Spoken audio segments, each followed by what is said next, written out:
Well, they do have to get through the play-in first. If the Suns make it to the playoffs, can they stand tall against OKC or the Spurs? Well, Tim Legler thinks so. We'll show you what he had to say and break down our own opinions right after this.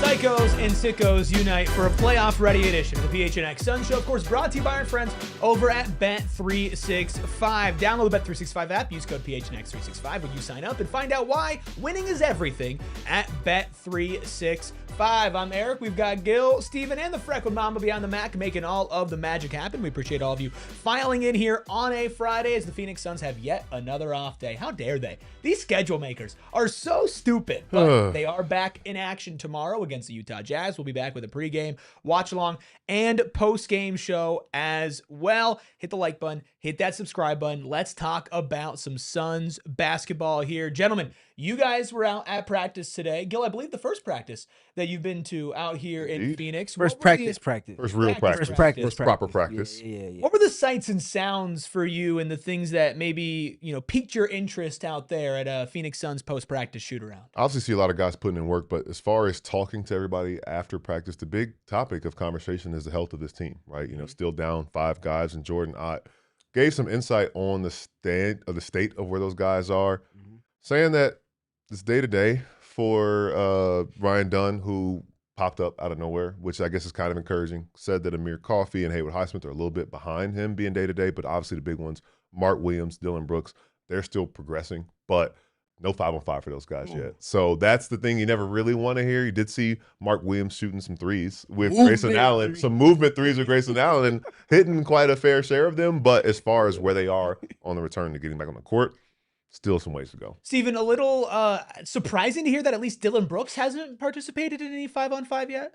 Yeah, Jordan mentioned in specific with that it's is he close to being able to have it fully healed first? And then the next step after that is how much contact can you take with it? Is it something where you're unfazed by it? Is it something that, all right, it needs to be a little bit more precautionary with it as it's still not just fully healing, but also getting back to getting used to taking hits? Very physical guy, offensively and defensively. So you want him to be as close to good as can be so he's not putting anything in harm's way.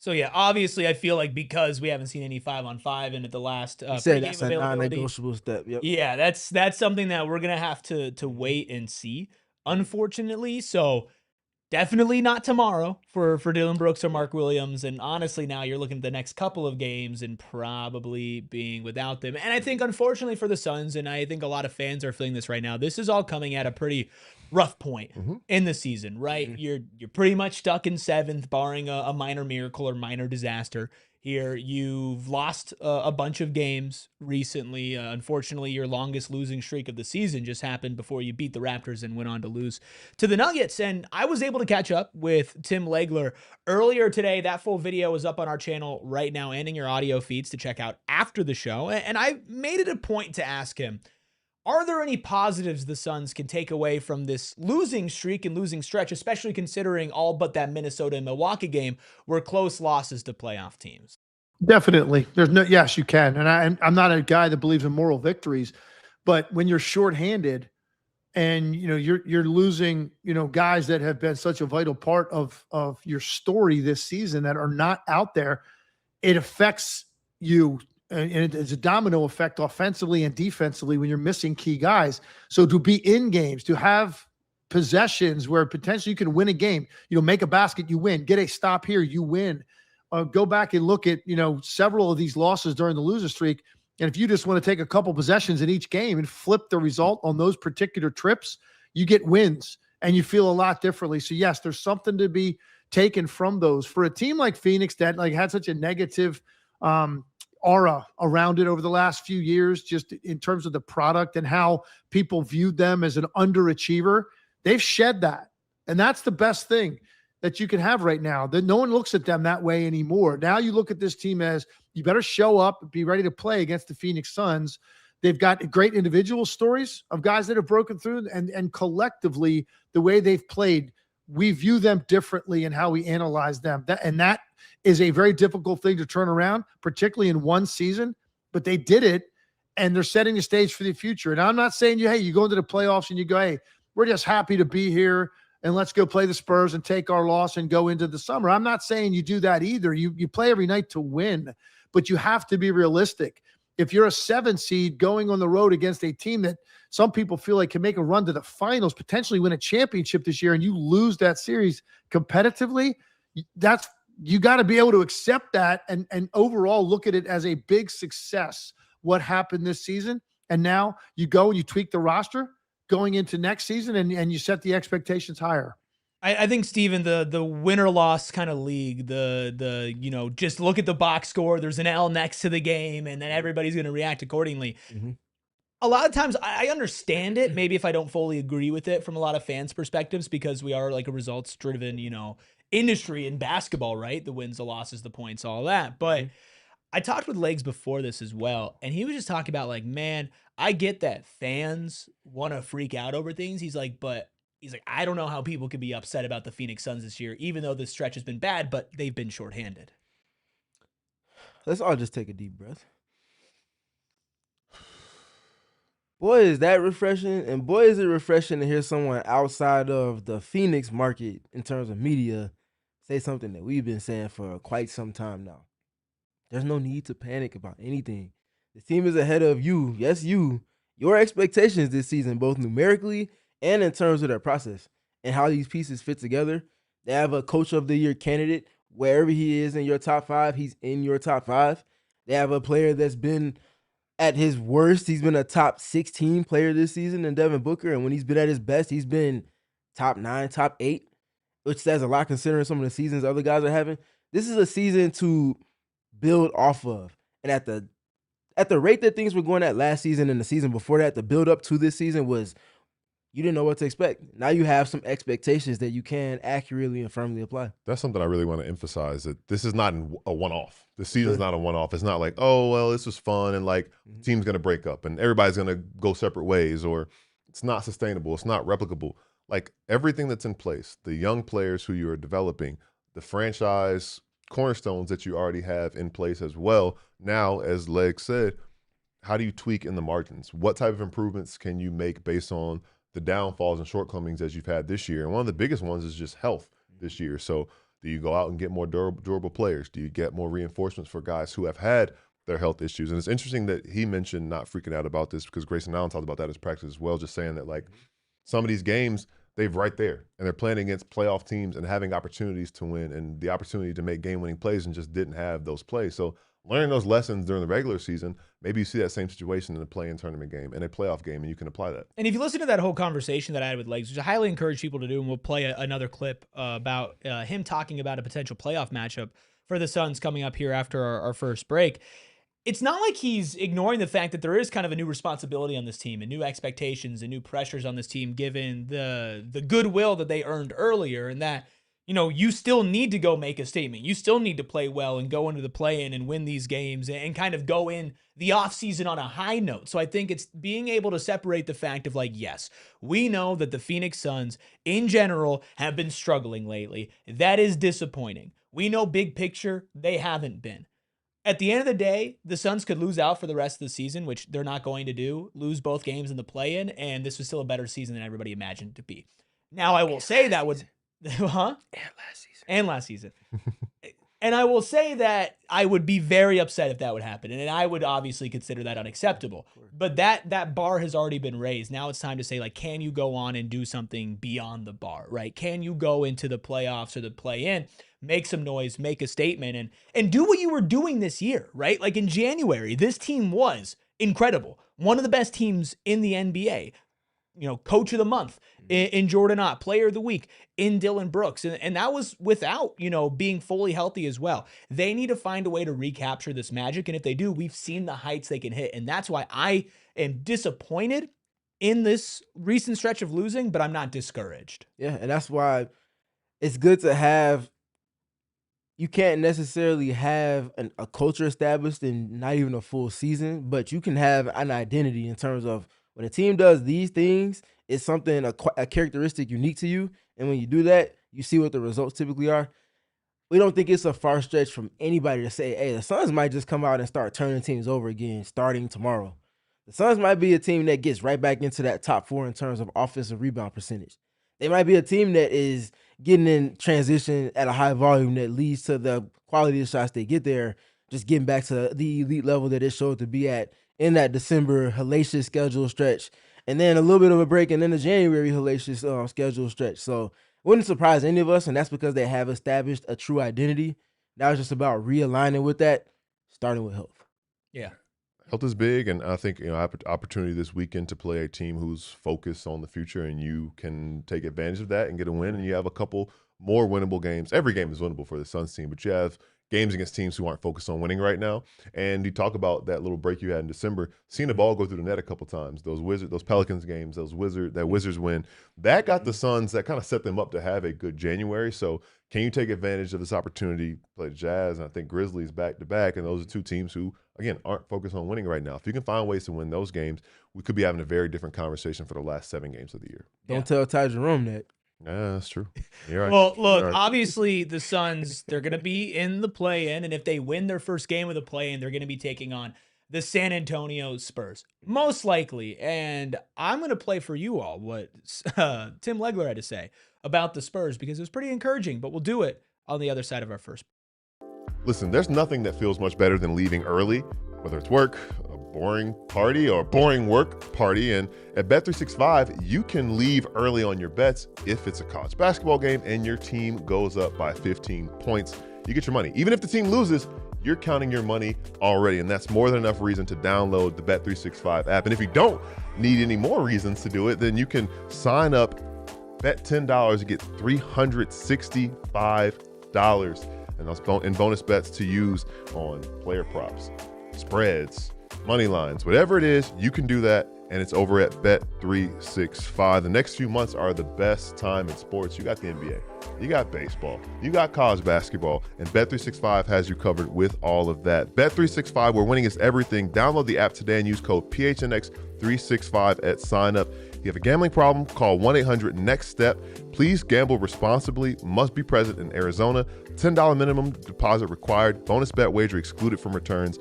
New customers only. 21 and over only. There are time limits and minimum odds and terms and conditions apply. In-app only and void where prohibited. Look, starting something new can be terrifying.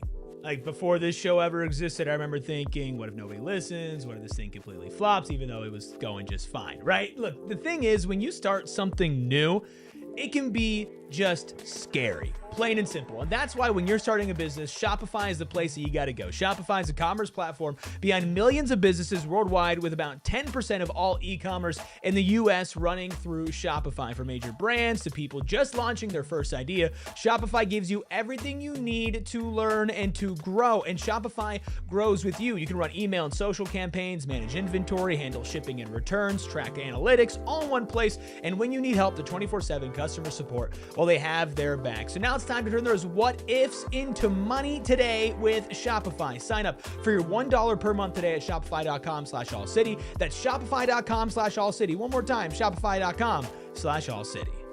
Let's dive into Suns Spurs. Hit that like button, hit that subscribe button. Thank you all for hanging out with us on a Friday. Of course, also share this with your friends, Suns fans. I feel like we've hit a little bit of a down spot for Suns fans here. And I feel like we got to kind of like Tinkerbell, everybody's got to believe to give them the energy. I feel like we got to start doing that type of energy here, because I'm getting to this point where it's like, man, like we are getting close to, the point where it's like, hey, this is where everything matters, right? Bet365, where winning is everything. Well, where winning is everything is this end of the season, the playoffs and play in. So this is the perfect time to share this show with your friends. Tell all your Suns fans, friends, that this is a great place to talk about the Suns. And it feels like we're almost destined For a Suns-Spurs playoff matchup, it feels like it. The Spurs. Another one. Yeah, another one. New DJ shout. Shout out to DJ Khaled.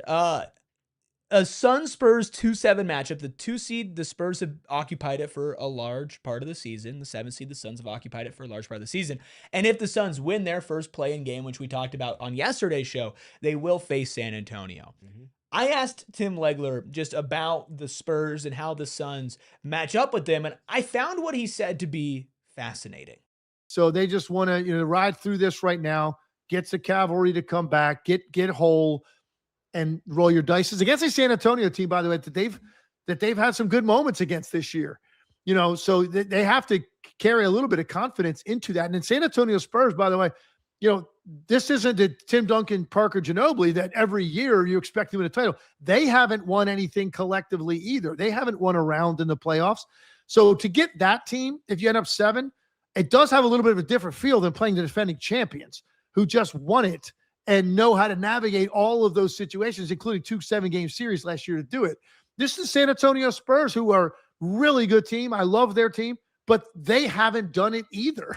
And so if you're the Phoenix Suns, you go into that series just saying, hey, man, they're going to feel a lot of pressure here as the favorites to close us out. And so maybe you get a little bit of that house money feeling back in a series like that. I absolutely enjoy hearing that perspective from Tim Legler because it's easy for us to kind of say, oh, yeah, the Suns got the best of the Spurs early in the season. They can beat them in a playoff series.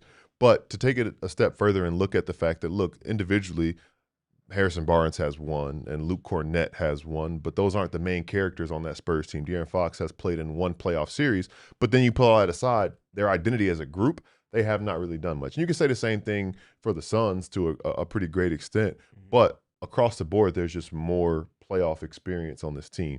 Guy like Devin Booker has played in the finals. Haywood Highsmith has played in the NBA finals. Like guys on the team who have seen a lot of different things and done a lot of different things at a high level in the league, that means a lot in a potential playoff series. So to hear him quantify that and look at that as a potential advantage in a playoff series, because what happens? Who knows if you're a group like the Spurs who's never done it together? We saw the Thunder go through it 2 years ago, and you get hit in the mouth and you lose home court advantage, then what?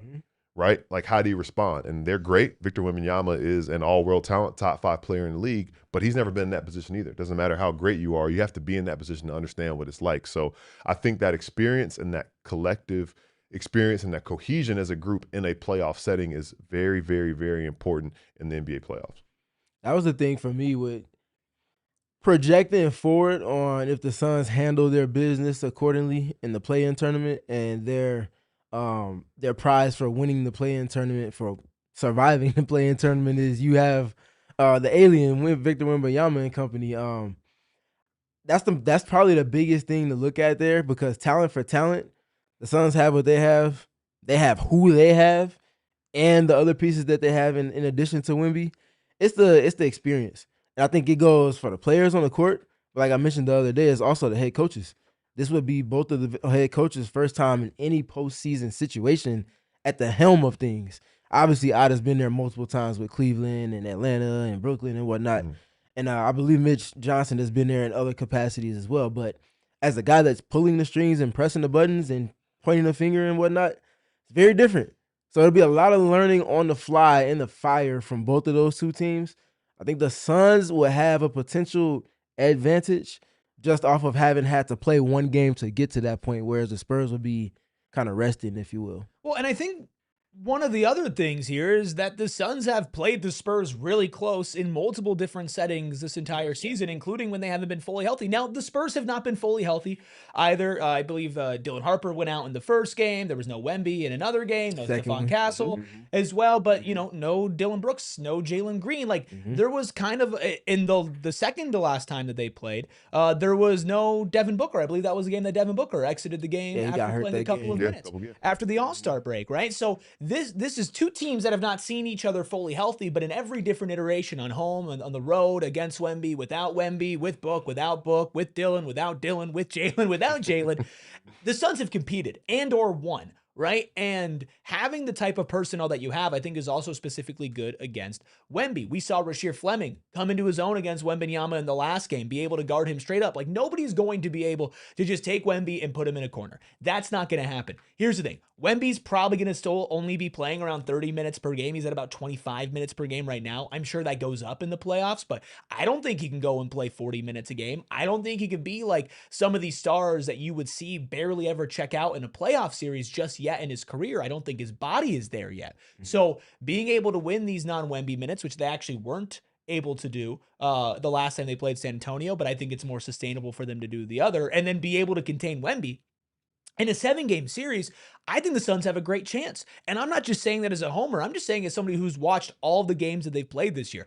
I don't think many people would pick the Suns. I think a lot of people would go with the Spurs even as the heaviest favorites if it came down to betting. But Gil, at the end of the day, we have seen 7 seeds beat the 2 seed before. And the Suns, I feel like they're almost like a little bit of a sleeper of a 7 seed because they've played a lot better than a 7 seed for a majority of the season. Definitely a sleeper, especially when you think about look at the records. Look at the records of the teams in that play-in tournament range, and the Suns being the only 40-win team as we record this right now.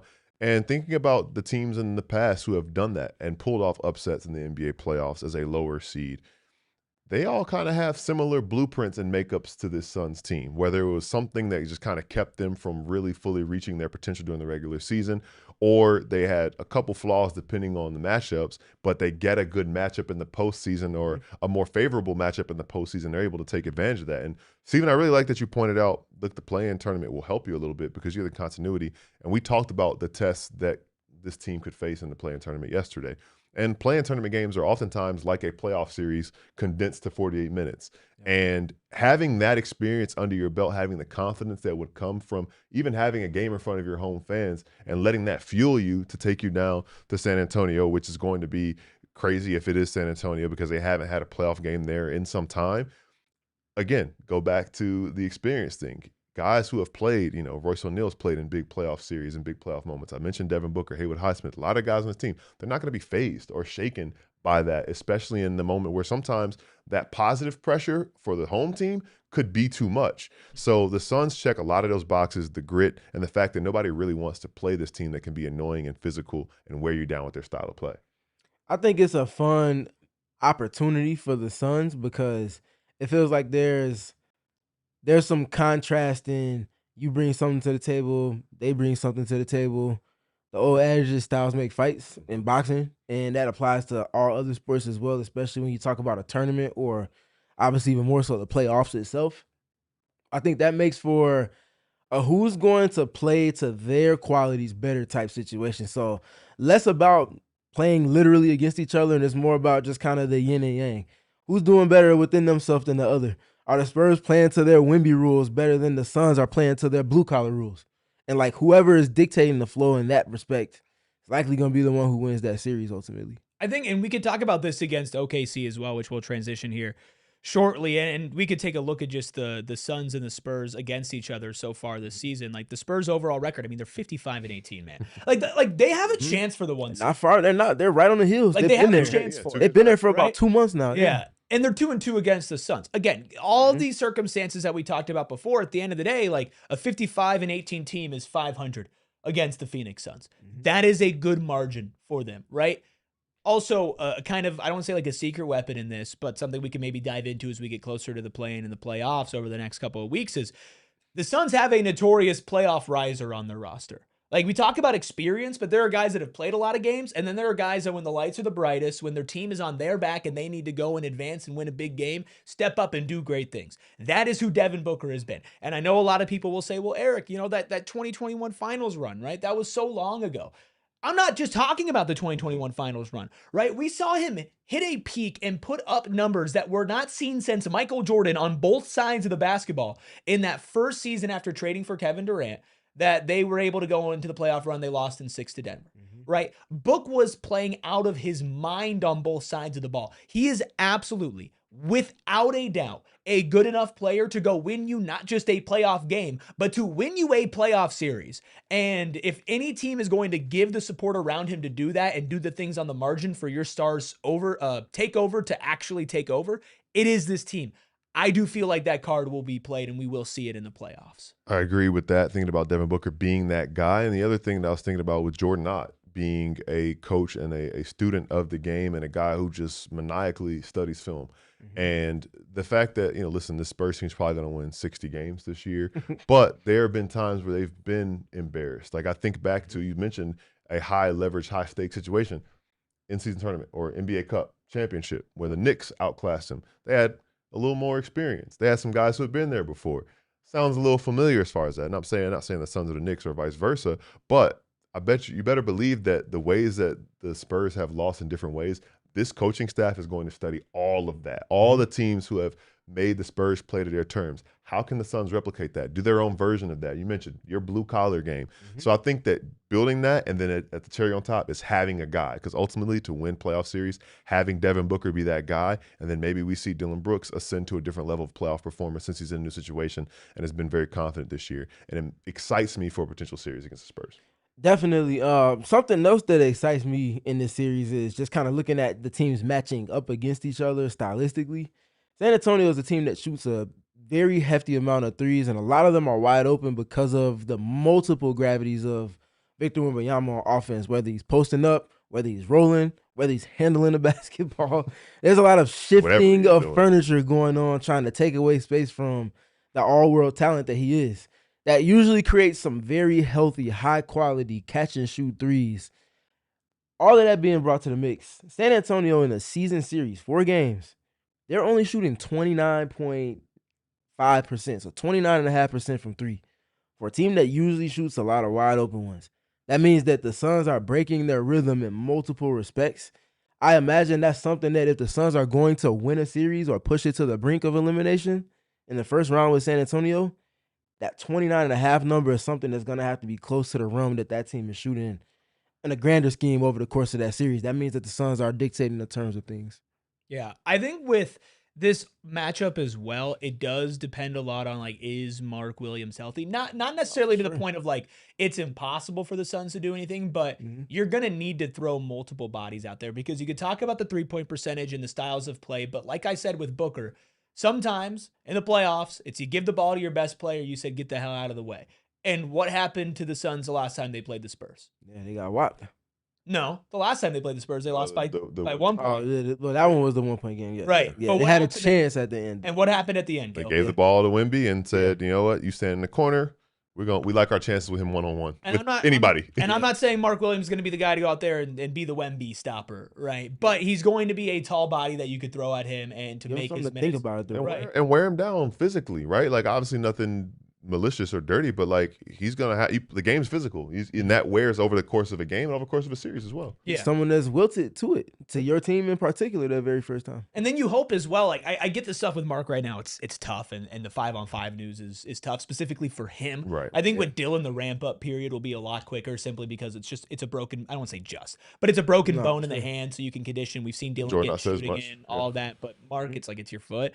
You would hope if Mark is back and healthy that he is re-energized. He is kind of feeling good, and we can get back to what we saw from him in the beginning of the season, which was, I am going to bring 100% energy every single play.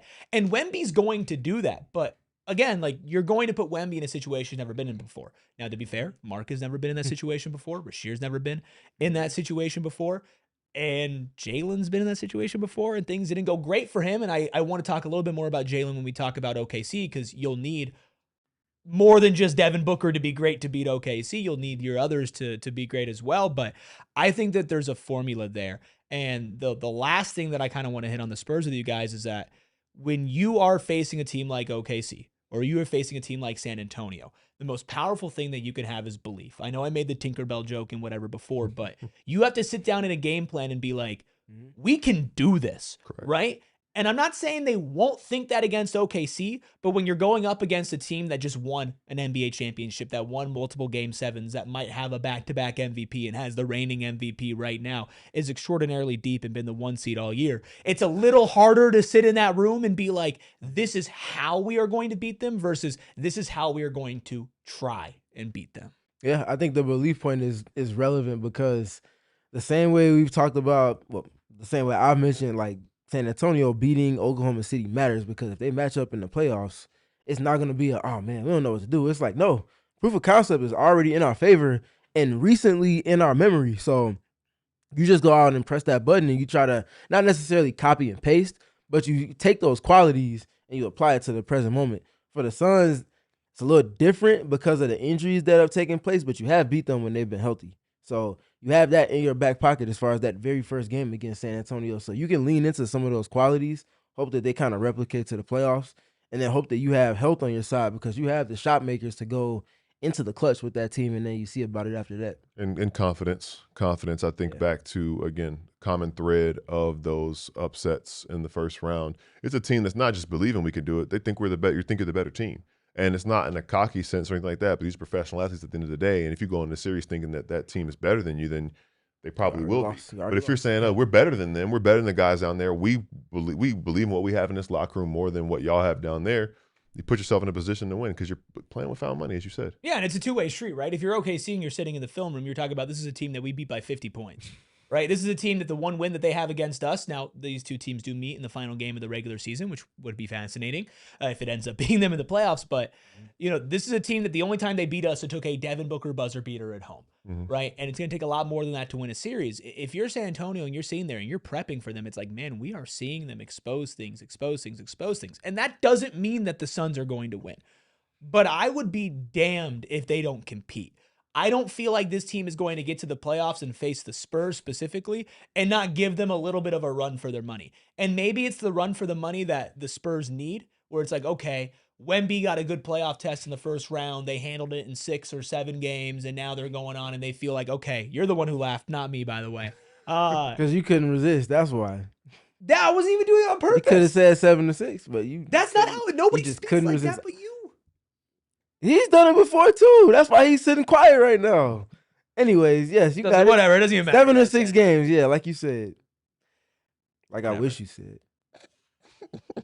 You know what? Out of all the times you've shaken your head at me and you've been disappointed, like that was the tone I think that hurt the most. And it might. I wish you said. At least you didn't pat you on the back and call you old. That's real. That's because I can't. That's because I can't read. Well, and you can't call me old either, Unc. Fair. Checkmate for sure. Well, look, is it checkmate if the Suns take on the Thunder in the first round, or can they give them at least a little bit of a scare? We'll talk about how the Suns match up with the best team in the NBA on the other side of our second break. There are a lot of things I love about this office. One of my favorite things is the snacks. Ooh. We have from Circle K. Our friends at Circle K keep us stocked with sour gummies, peach rings. You were a big fan of the pretzel nuggets with the peanut butter. Dude, don't even get me started. I might have gained 25 pounds off of 25 pounds of peanut butter pretzel. Hot and sweet jerky, all of the things. I could go on forever, but we don't have enough time for me to go on forever. But you can go to Circle K and find out for yourself all the snacks that they have. And you know what? To make the most out of that, you might as well become an Inner Circle member. You can take advantage of the promotion, 79-cent Polar Pops, 99-cent Frosters, and that's all for you at Circle K. And sign up for the Inner Circle. Join Inner Circle for free by downloading the Circle K app today. Terms and conditions apply at participating locations. Visit CircleK.com for all the details. Which one's your favorite? I mean, there's a couple in my neighborhood, one down the street with my snack. I meant the snack. Oh, my favorite snack. We all got a favorite Circle K. I gotta go with the sour gummy worms. I thought you'd be a peach ring guy. They're like 1A, 1B. Well, look, 1A in the hat game is branded Bills, even though it's double B's with branded Bills. Listen, I'm wearing an ASU branded Bills hat right now, and the other day I was like, you know what? It's about time I clean my hats, and I sat down and I scrubbed all my branded Bills hats, and I threw them in the dryer, and guess what? They came out literally perfectly fine, because branded Bills are high quality, well made. They don't fray, they don't fall apart. They have everything you need, from snapback truckers, fitted beanies or tees, or a fitted beanie. You ever heard of that one? Look, they have partnerships with 40 universities, including, of course, ASU. They do charity work with U of A, and they partner with the PHNX Suns. Also a local company out of Mesa, Arizona, and they can partner with you just like they've partnered with PHNX for our own PHNX branded Bills gear. They can have your own branded Bills gear as well for your small business, fantasy football league, big business, whatever it is. Head to brandedbills.com. Use code BBPHNX for 15% off your first order. That's brandedbills.com. Use code BBPHNX for 15% off your first order. Appreciate everybody hanging out with us. We got Boom, Elko, Andre, Deborah. What's up, Dad? We got Brian McKnight in here as well. Hello, Brian McKnight, the Freckled Mamba. Kaylee, Lonnie, everybody hanging out with us here on a Friday. Thank you all so much. Again, hit the like button, hit the subscribe button if you're listening on audio, a 5-star review, and share this with your friends as we get closer to the play-in and playoffs. A reminder, conversation with Tim Legler up on our YouTube channel right now. Talk everything from the Suns' playoff chances, good things to take from the losing streak. Asked him about Devin Booker's fourth quarter struggles and if there's any concern with that, and about Colin Gillespie's most improved player list. So a packed conversation with Tim Legler. But let's talk a little bit about the leader of the pack, the Oklahoma City Thunder. When you look at the numbers between OKC and the Suns, it's not pretty, right? So 3-1 record against the Suns. And of course, that one, like I mentioned before, a buzzer beater courtesy of Devin Booker and one of the high points of the season. Overall record 57-18. So not too far ahead of the San Antonio Spurs, but only 16 losses on the season. And we are entering April. I'll ask a simple question just about OKC first to you two, and then we could talk about OKC and Phoenix. Is this a better team than last year's Thunder? Yes. Yes. Yeah. Yes. Why? You said it quicker than me. Yeah, Go ahead. Absolutely. Yes. Because for one, it's not they're trying to find their way. It's that they know what they have to do. And I think having that already puts you in a different mindset for how to approach the regular season, what it is you're looking to take away from the regular season, because you know what your team and the construct that you have is going to have demand-wise placed upon them when it matters a little bit more. And then the other part is Shai's better. Chet Holmgren's better. Jalen Williams has been in and out of the lineup this season a lot more than last year. He's better. AJ Mitchell was not in the rotation come playoff time to the extent that he is now. He's better. Cason Wallace is coming down court and running pick and rolls. And Shai and Jay Will are off the ball. He wasn't doing that last season. He's better, and his defense got better, which is insane to even be fathoming that as I'm speaking it. But yes, he might be an all-defensive team guy this season. They have other pieces of their lineup that have just gotten better. And the biggest piece who I haven't mentioned yet is Mark Daigneault. Has even more familiarity, more continuity, more chemistry, more buttons that he can press, more experience that he can recount on that he just didn't have last season. That proof of concept piece it's a weapon when you have it like that. So they're better, yes. So the thing I think about with this Oklahoma City team, and it's Oklahoma City, so there's not as much outside noise as there was for a Boston or for a Nikola Jokic. Mm-hmm. But they know how to do it. They've won already, so there's not the pressure of, oh, this team is getting all these shiny wins in the regular season. They have nothing to show for it. They had their bumps and bruises in the playoffs in 2024. They learned from it, bounced back last year. Their backs were against the wall a couple times last year. Mm-hmm. Thinking about in that Nuggets series they got tested and the Pacers series they got tested, and they willed themselves to victory. So the whole pressure aspect of it, not really a thing for them, the pressure to win one.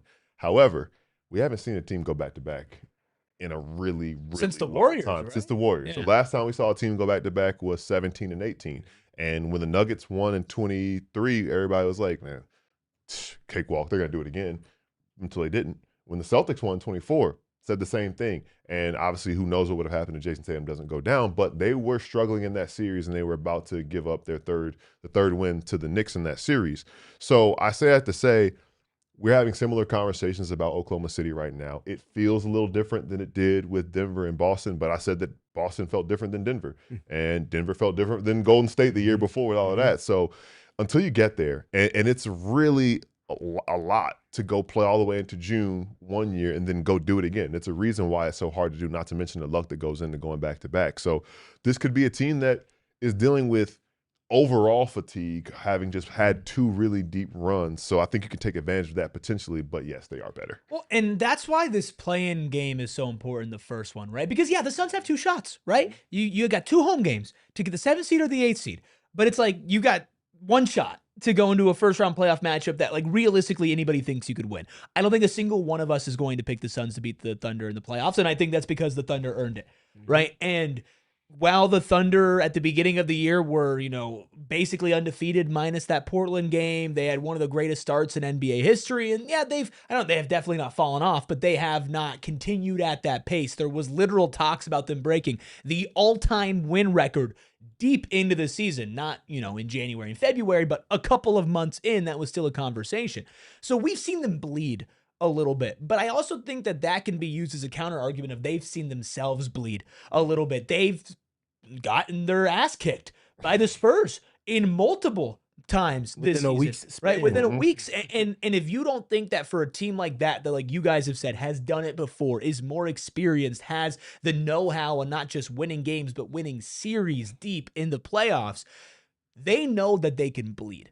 They know that they can be beaten. If they were sitting here now at like 74 wins going into the play-in and playoffs, it would be right? But I'm sure they'd like it. But it's like they wouldn't think that they can bleed, and that in itself can be a negative, right? So I think that with this Thunder team, I don't think ego's ever really been a problem for them, but I think they've gotten, I don't say their ass kicked enough. It's just been the Spurs, but they've gotten beat enough this year that going into the playoffs, belt too. the Hornets, but like going into the playoffs, they're going to be like, okay, we still technically have something to prove. Mhm. And I think there's a guy at the very top of OKC that wants to be in a certain conversation with 4 letters in it at the end of the day. And there's only a couple ways that you do that. And being the first player to go back-to-back with finals MVPs and win championships in quite some time, that's certainly a way to do it. Now, thinking about the season that Shai had and the conversations that he put himself in, the names that he put himself with, it's no longer a reach to say you have to put him in that conversation with Michael Jordan, the guys who won the scoring title and the league MVP and finals MVP in the same season.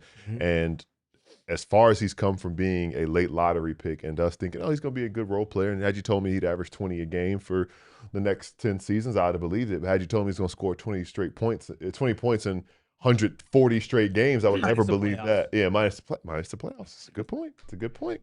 But when I think about that and who he is and the inevitability of him, right? And that's what makes teams so difficult. When we're talking about all these first-round matchups, Victor Wembanyama is getting there. He's still figuring some things out as a young player, but Shai is inevitable. Like, pencil him in to probably get at least 20 points for sure, but probably going to get 30 against you. He's averaging, 30-plus points per game again this year.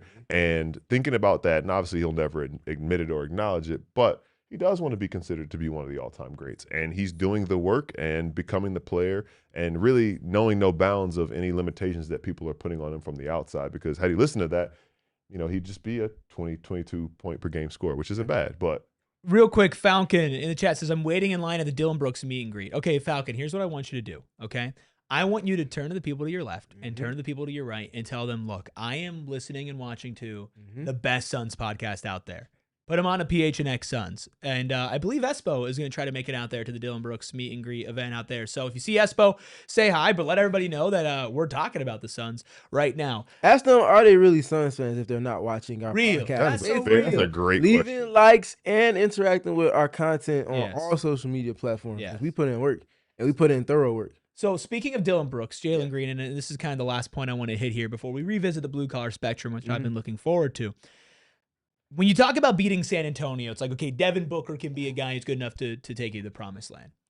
If I can squint and imagine a world where the Suns beat the Thunder, which is a much harder one to imagine, I only see one possible outcome, like I'm Doctor Strange, okay? Devin Booker is in Armani mode for 7 straight games. Okay. Dillon Brooks has been what Dillon Brooks has been at his peak for 7 straight games. And Jalen Green kind of shakes off his playoff woes that we saw last year against the Warriors and is able to be a consistent Jalen Green with those 3 guys for all 7 games. With that, I don't even think that alone is enough, but that alone to me is the only non-negotiable as far as if you want to even make this a series, is those 3 have to play, like, honestly, 3 superstars. I'll throw in a magnet ball type of series for your shooters. For Royce and Grayson. Royce, Could you Grayson, imagine? Colin. Just Like, don't. Royce O'Neal shooting 75% from 3. I can. Hard shots got nothing for him. Like, because I mean, if you think about it, because like these are guys, and like in all seriousness, if you go through a course of a 7-game series and you get Armani over 7 games, you get those 3 guys showing up, but then you have one of Grayson, Royce, and Colin each make 4, 5 plus 3-pointers in different games throughout the course of a series, then you start to get a little frustrated as a team and you start to like test their mettle a little bit. And they're kind of like, oh man, like what are we going to do? So I think that's a big part of it. You think about upset series. I think about like the We Believe Warriors. I think about the alignment Suns. The alignment Suns. It's slammed that one. It's sound perfect. Like the Liberty His hand has sound been like the hovering Liberty over that the bell, bro. entire show. It's I was watching Rocky, yo. And it's funny because like we were talking about it. This season finale against the Thunder is probably maybe an inconsequential game, maybe not, depending on the race for one in the Western Conference. But it'd be good to win that game just to see the Suns with more points than the Thunder at the end of the game. Yeah. It's like, oh yeah, we beat them once and we beat them again. It doesn't matter who was suited up, whatever. The Suns beat the Thunder full stop, and use that as like, okay, season series is 3-2. If we see them in a postseason series, we beat them twice this year. Yeah, and I think there's another point to that I want to make, talking specifically about the Thunder. So we'll wrap up that conversation and get into the blue-collar spectrum on the other side of our final break. If you've had a serious injury, you need to write down this number right now, 602-783-8841. That's 602-783-8841. That is the number to the husband and wife law team, because Mark and Alexis Breyer are here to help you through what will likely be the most difficult time of your life. And they do that not just by being caring and focusing on the people, but by making guarantees. A lot of other places, they do a lot of this. It's a lot of talk. Not a lot of guarantees. And that's exactly what the husband and wife law team is going to do. Like a guarantee that you can cancel your fee agreement for any time at any reason. Of course, you can also get at least as much in your pocket as they receive for their fee, even if they reduce their attorney's fee to do so. Plus, they promise that you'll be able to speak to one of their lawyers as often as you choose about anything that you would like to discuss. And they're always going to be upfront and honest with you about your case, the strengths and the weaknesses, so that you can make the most informed decision whether to go to trial, which they're ready for, or not. So if you've had a serious injury, call the husband and wife law team first at 602-783-8841 or visit their website, the link in our show notes, and tell them that PHNX sent you. And look, I know that I'm Shady Ray's list right now, and I'm happy about that for other reasons, but not because I didn't like wearing my Shady Rays. I wear them all the time. I've always been a sunglasses guy, ironically. Pretty sensitive eyes, actually, so I'm going outside, and this is actually a hot take of mine that I've had and people have called me crazy for. I think during the summer, when it's really, really hot here, maybe you could test this out, I feel like hotter when I don't have sunglasses on. Okay. Like I don't I don't know if it's the brightness. I don't know if it's like my eyes are just Fair. it's just like it's more overwhelming. And that's why a good pair of sunglasses can change your life, and they changed my life with Shady Rays. And they also just changed the game, because I used to be worried about losing or breaking my sunglasses, but with Shady Rays, if you lose or break them, even on day one, they're going to send you a brand new pair. No guilt trip, just replacement. So now I can actually wear my sunglasses all the time without fear on hikes and concerts or podcasting. Go to shadyrays.com, use code PHNXSR for 40% off 2+ pairs of polarized sunglasses. That's shadyrays.com, code PHNXSR for 40% off 2+ pairs of polarized sunglasses. We got some new friends in the chat. Thank you, everybody, for hanging out with us. We got Maddox in the chat. What's up, Maddox? We got Spike MVP in here as well. MVP. Also, Tubby. Just one MVP. Shout out to Tubby. He says, is this the best Suns podcast I was told about? You're damn right it is, Tubby. We appreciate you being here. CHC in here. We got Meatloaf in here. Spike will answer your question about why Espo can't shoot a free throw later in the show. So don't you worry about that one. But let's continue to talk about the Thunder and the Suns, as that is a potential playoff matchup for them. The Suns get 2 cracks in the play-in to get into the playoffs. You win the first game, you face the Spurs. That's who we talked about earlier. Let's talk about the Thunder, where if they lose that first game, they'll be playing for the right to play the best team in the NBA. There are weaknesses. There are strengths, and we'll talk about some more of them. But a big weakness to me is, you mentioned, okay, the Suns need a magnet ball. Well, when the Thunder's role players, the Alex Caruso types, the Lou Dort types, when they're not hitting threes, that is when this team is beatable. Might I say that's almost the only time that this team is beatable, is when their 3-point percentage dips. So, Steven, you mentioned against the Spurs, in the wins the Suns have had, they've held them below 30% from 3-point shooting.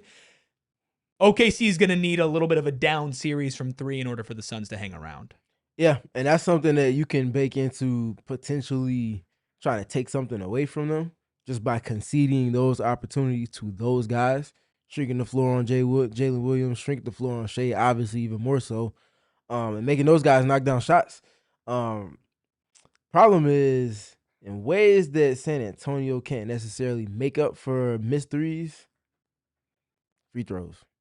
And I'm not gonna be that dude. What do you mean? I'm not gonna be that dude, but the pressure that Shai puts on you, Hashtag leeway. And yeah.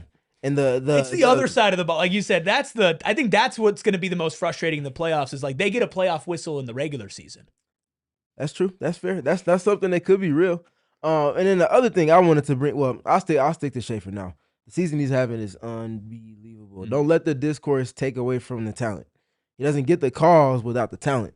The talent is what gets him that. Guys, refs come into the game knowing you can't stay in front of him. You're going to have to grab him. And when I see something that looks like a grab or a badly timed reach, that's a foul. And on top of all of that, when you try to take away his drive, guess what he has? The step back. Step back midi, step back three, going left, right, 2-3 dribbles, either way. Like, that's a complete basketball player. And his playmaking is vastly underrated. Mostly because he can just score the basketball. But teams are trying to shrink the floor even more and more aggressively against him. And he continues, especially early in games, to say, bet, Lou, let it fly, man. Get your rhythm. If you're knocking down shots, I know that's going to be meaning your defense that's already all world gets that much better. There's a trickle-down effect from that. Same thing goes for Alex Caruso.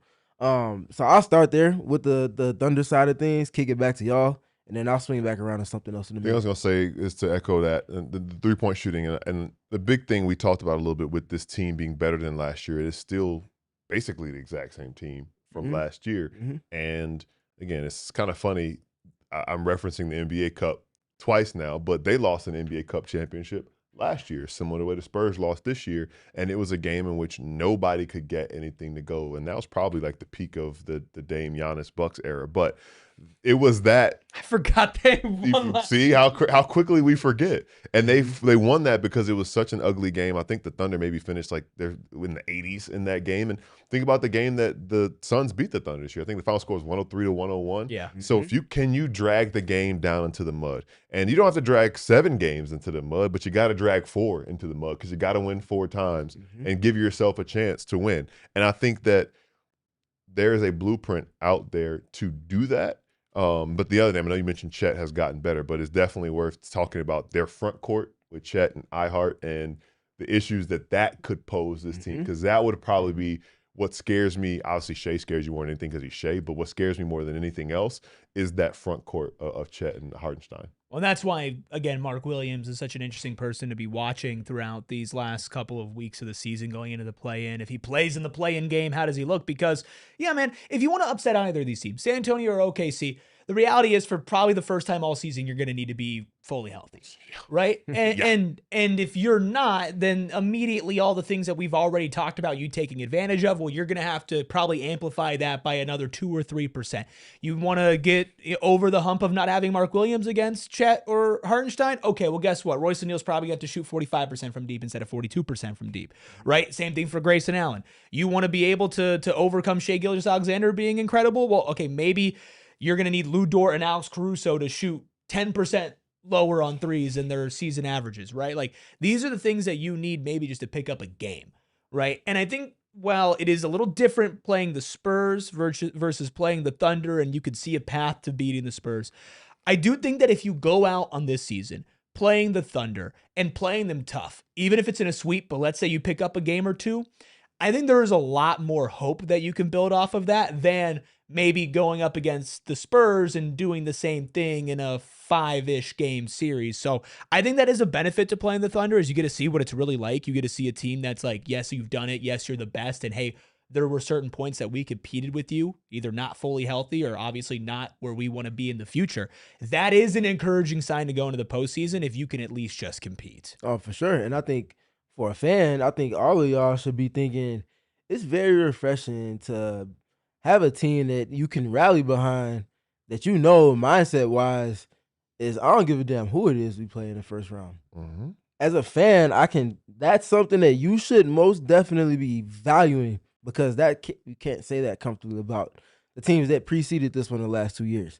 And I say that to say, looking at the things that help a team beat the Thunder in just single game situations over the course of a series, obviously the best example to look at would be Denver. You don't have Jokic, so that's not that's not a fair lens to look at things through. But what you do have something somewhat similar to, and it's not apples to apples, but look at Indiana. Indiana had obviously Tyrese Halliburton, who shifted his style of play drastically over the course of the playoffs, but especially against Oklahoma City, because they just wanted to press him all up and down the court. They just said, okay, cool. Andrew Nembhard, how about you bring it up? Siakam, you bring it up. We're still going to get into our offense, and you're not going to take away the amount of time that we have to put you in the blender and put pressure on you. The Suns have multiple ways they can play to a similar game plan like that. The caveat for me is midi pull-ups. A lot of one-on-one defense against Oklahoma City. If you don't have the shot-making talent to win one-on-one against those guys, you probably don't have a chance. Game 1 of the finals, who brought it home from Indiana?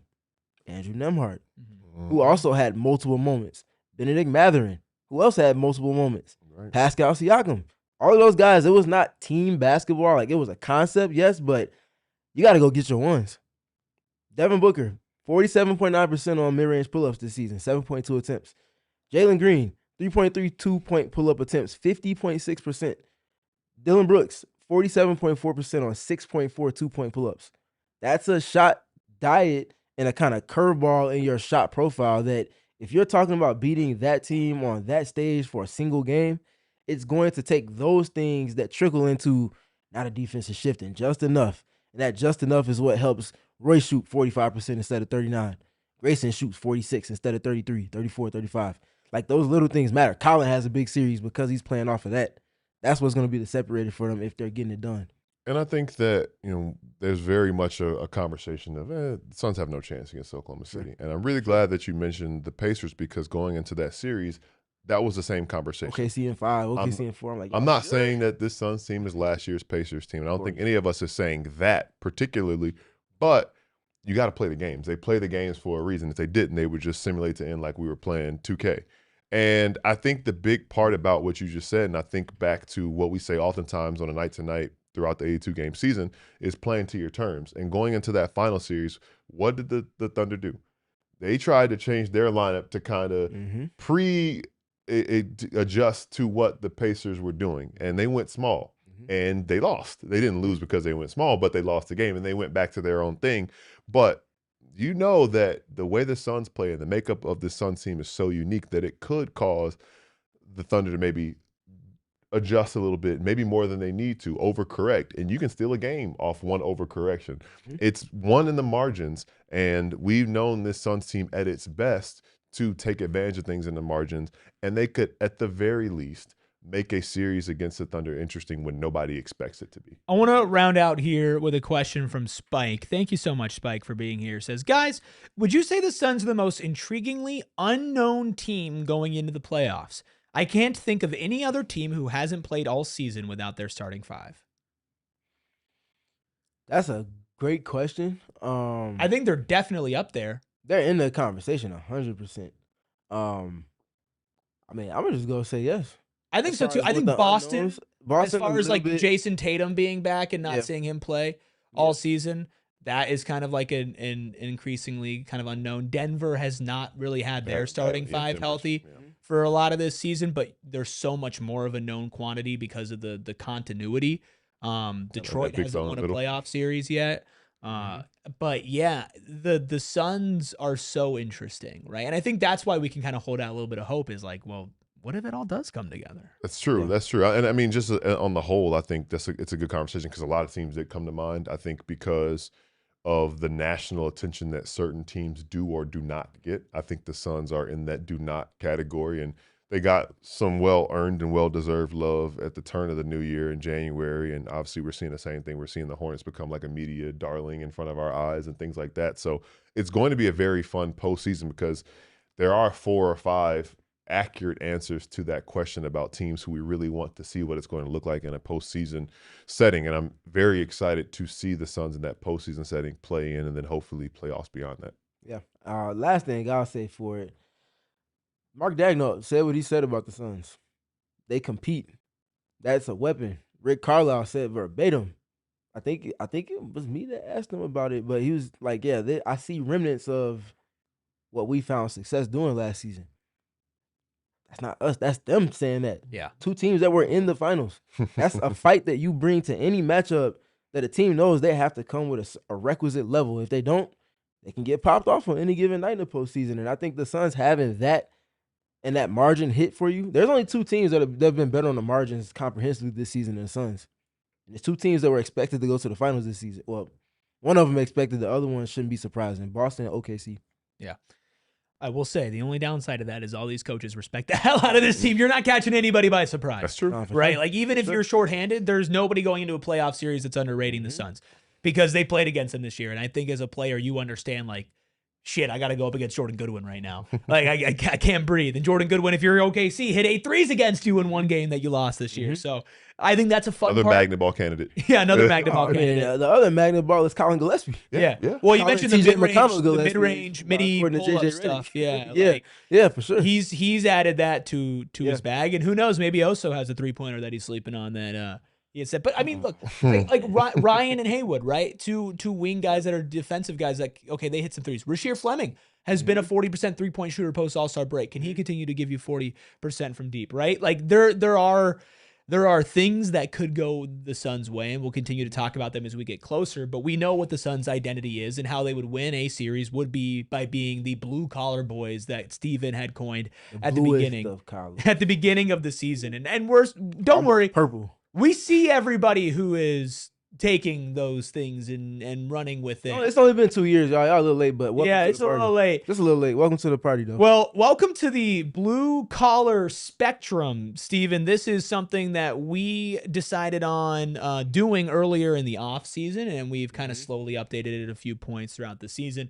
There were two players that you wanted to go through. Make it 3 today. Hey, Ayrton, we can just slide Jamari Bouye. Yeah, I don't know why Jamari Bouye is slide down there. Jamari Bouye in front of Amir Coffey. So in front of Amir Coffey, just below Ryan Dunn. I'm gonna be honest with you. Quick and easy. I didn't. If y'all on the button, y'all want to go higher. This feels. Too. I'm not gonna lie. That's a leap right there. I'm looking at another guy. Ayrton wants something right below Goody. Right there, boom. That's good. Can we? I bumped him up a little bit more. Oso is really far down. I don't remember. He's a topic of conversation. So let's talk about Oso. I didn't remember Oso being that far down. Well, so to take a trip back down memory lane, since you asked, Eric. Oh God, he's smiling. I don't like it when he's smiling. Can we clip that? Can we clip that, please? So Gil, this might have been before you. I think it was. Before you tagged along. Ayrton, you might remember this, but me and Espo had a nice conversation about where Oso should be. I was very much on he should be about where Man is, if not higher than that. I can't remember where Espo was, but there's no way I push back that. You had that he needs to prove it. Like the first 2 weeks of the season, because we've updated it was. I think we did it last time we updated. Oso was like probably that concussion was crazy. That concussion. Hey, fair point. You got that. Crazy. You got that. You got that. I agree. So Oso, needless to say, is moving up. Yes, moving on up like the Jeffersons. Now it's just a matter of how high up.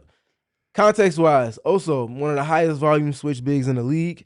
Oso also has been a player that is not just about the skills that you show. How coachable are you? Jordan Knott challenges him to, okay, you're good switching. That's cool. That can't be it. You have to get up there, impact the basketball, and then get back downhill and help your teammates on the glass, because your switching is only going to be as impactful as you can end a possession with it. It's cool to get a stop on the first shot. Are you going to get the rebound and helping your teammates? Being able to do that part is something he's grown with this season. And I think he's also been a monster on the offensive rebounds for a majority of the season since that first stretch where he was starting for Mark Williams because he was on the plan. All of those things factoring in. Oso, I'm putting Oso right above Royce O'Neal at this present moment. He's got to go from 0 to hero at this point. He's so good. Stepping up out of his role, playing more minutes because Mark Williams has been out. Doing more things on offense that don't always get a statistical claim to it. He's there. What y'all think? Disagreement, Skill? No, I think the biggest thing I think about with him is, and he's been put in such a not tough situation, but he's been in a situation where he's had to extend himself. For sure. Like most everybody else on this roster at some point this season. Mm-hmm. So I was going to make a comment, not even a criticism, but a comment on the consistency in which some of the games we would have liked to have seen more from him, but they are becoming fewer and further in between as he continues to evolve and grow. So I can't knock him for that, because I think back to a couple of the most recent performances that he's had when he's really shown out. And I'm impressed by that. And I think that's become a calling card, not the calling card, but a calling card of his that he's able to tap into and be the player that he's been. Yeah, he does everything. I can't believe anybody would put him lower. He's the most blue collar boy, and Royce O'Neal has the clutchest shot for the Phoenix Suns this year. Man, I hit my head real hard, huh? Who else do you want to talk about, Steven? I forgot off the top of my head. Come on. Oh, man, I got lost in the weeds. Yeah, Did you in your man, head? excuse me. No, I didn't. I just had a. Did you say come on or come I on? just had a I said, come on. Oh, I said come on. No, come on. Dog. Come on, man. Oh, yeah. Come on, man. Yes, and Stacker, I did hit my bet last game. Thank you for asking. Thank you so much for bringing that up, and Thanks for reminding us. Somebody had to do it. Where'd that put you? Where winning is everything with Bet365. Where'd that put you? Oh, don't worry about Oh, it. okay. I was just asking. I mean, Yeah, you moved up. Yeah, like the single? Jeffersons. Check Yeah, out single or a bunt. Check out our Little pre and bun post game single? tomorrow. Don't pull up the graphic. Don't. So, anyways, while we got Man up on the screen, Kamal Malawach has had himself a nice little 2-ish week stretch where he's been more consistently in the rotation, and his presence has not just been seen, but it's been felt in terms of his impact. More impact on the glass, more impact in just the energy dynamics of the game, the rim running, multiple effort situations, more energy or more impact on rim protection. Not just being big around the rim, but being big without fouling, understanding verticality, when to apply it, how to apply it, more block shots. Everything's been there on the board for him. Outside of just the scoring part, we talked about it before the season started. The offense will likely be what comes for him maybe next season. But the blue collar dynamics, the things that are going to get him minutes, get him a foot in the door, get him a reservation in the club for the Suns, that's what he's done. He's been up with the team since his last G League stint. He hasn't went back down.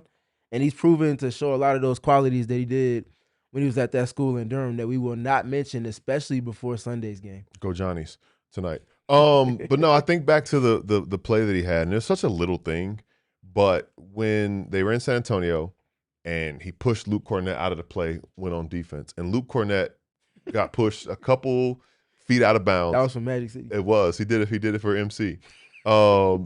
Suns get the rebound, and Man sees that he has an advantage, and he uses his agility and speed to beat Luke Cornett down the court because he had maybe 5 or 6 steps on him, and he got a dunk.